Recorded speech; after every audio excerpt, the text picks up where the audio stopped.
Hello అండి, నేను ఇప్పుడు బంగాళాదుంప పులుసు చేస్తున్నానండి. బంగాళాదుంప పులుసు ఎలా చేయాలో చూద్దామండి. నేను ఆయిల్ పెట్టాను, ఎగ్స్ కూడా వేస్తున్నానండి.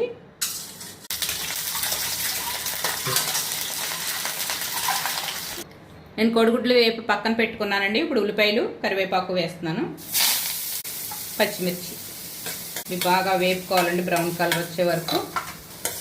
ఉల్లిపాయలు వేగినాయండి. ఇప్పుడు టమాటో పేస్ట్ వేస్తున్నాను. 2 టమాటాలు నేను ఇలా పేస్ట్ చేసి పెట్టుకున్నానండి, ఇవి వేస్తాను.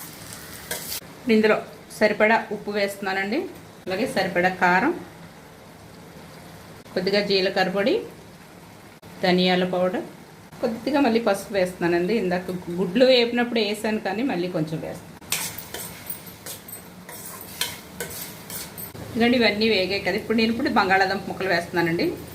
బంగాళాదుంపలు ఇలా పొడవుగా కట్ చేసుకోండి, పొడవుగానే ఉండాలి, పులుసుకు కదా బాగుంటుంది. చాలా బాగుంటుందండి ఇలా బంగాళాదుంప పులుసు. ఎప్పుడైనా పెట్టుకున్నారో లేదో. ఇప్పుడు వాటర్ వేసేస్తున్నానండి.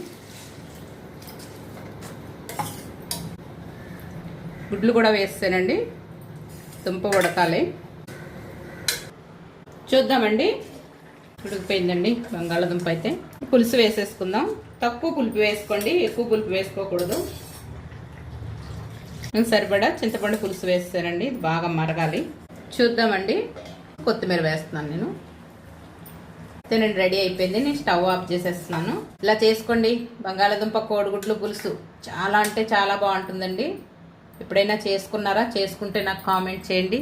ఇంతేనండి, బంగాళాదుంప కోడిగుడ్లు పులుసు మీకు నచ్చినట్లయితే నా ఛానల్కి ఒక లైక్ చేయండి, సబ్స్క్రైబ్ చేసుకోండి. Okay friends, bye.